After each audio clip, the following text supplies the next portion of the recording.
What's the lecture mainly about? What is it about? It's about the number A, right?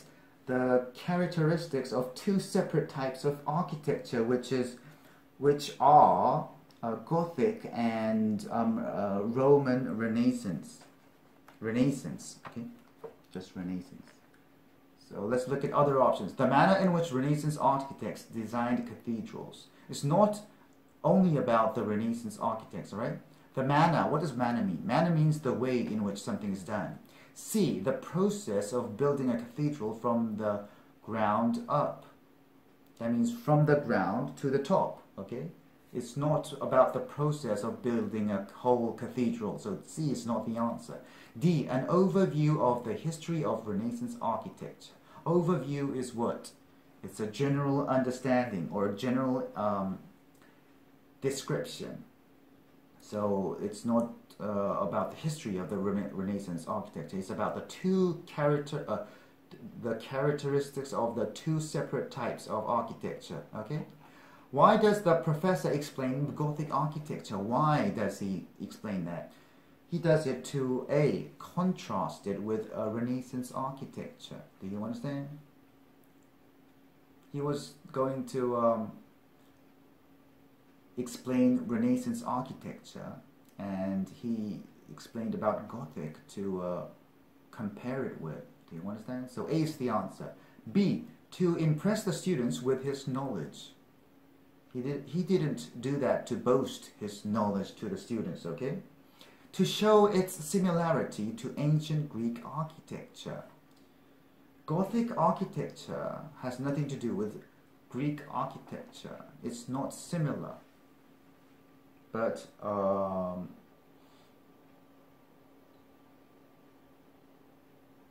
even though you don't know that, might not know that, you can, it's not in the text either. Do you understand? It's not in the passage. D, to note its influence on architecture in Italy. It had no influence on architecture in Italy. No, not no influence, but it had little influence on architecture in Italy. Do you understand? What did they say?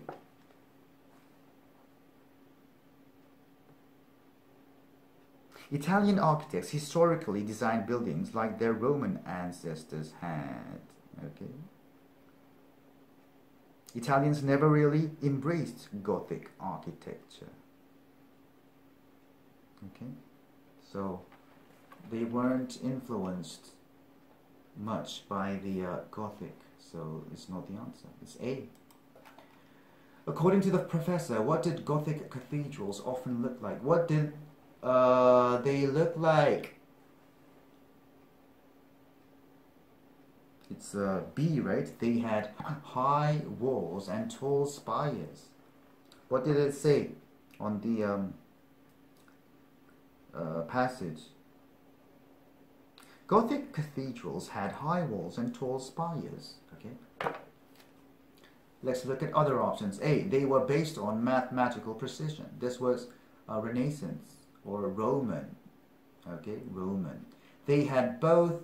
No. C, they displayed many statues and stained glass windows. This was not mentioned in the passage, right? What is a statue? Statue is a form, a figure of a person or an animal, a large one, okay, made of stone or metal. All right. Stained glass, what is this? Stained glass is colored glass. All right. D, they resembled ancient Roman buildings. What does resemble mean? It means they were similar, okay? They were not similar to ancient Roman buildings. Gothic and Roman are two different kinds, okay? So B is the answer. 4, why does the professor tell the students about Florence Cathedral? Why does he tell the students about it?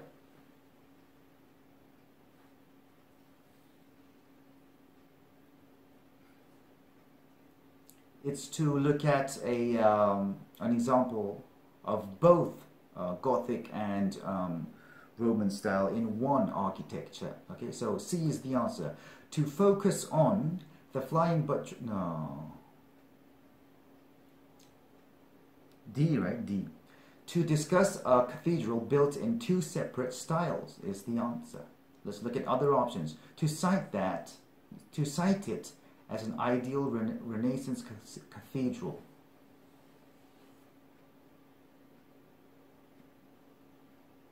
It's a mixture of both, not an ideal Renaissance cathedral, okay?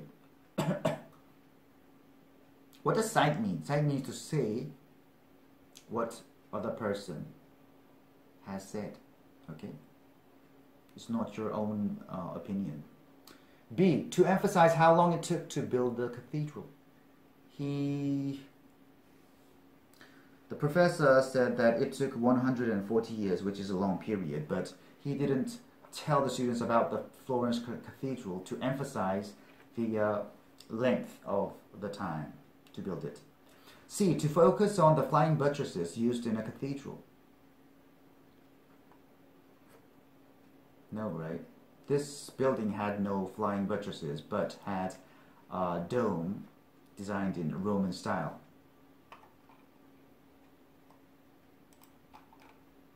What can be inferred about Florence Cathedral? What?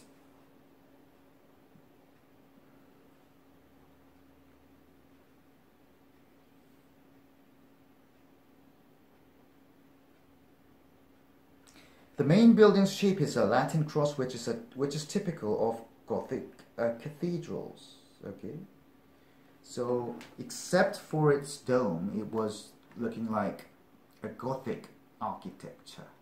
So what is the feature of Gothic architecture? It's a high building. Do you understand?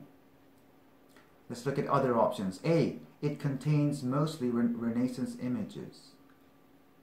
No, right? Mostly Gothic and only the dome Renaissance. Okay. C, it was expensive to build. He didn't talk about the expense. D, it is no longer standing. This is not mentioned either. What will the professor probably do next? What did he say? Can anyone tell me what kind of style he used? So he will wait for an answer. This is very easy, right?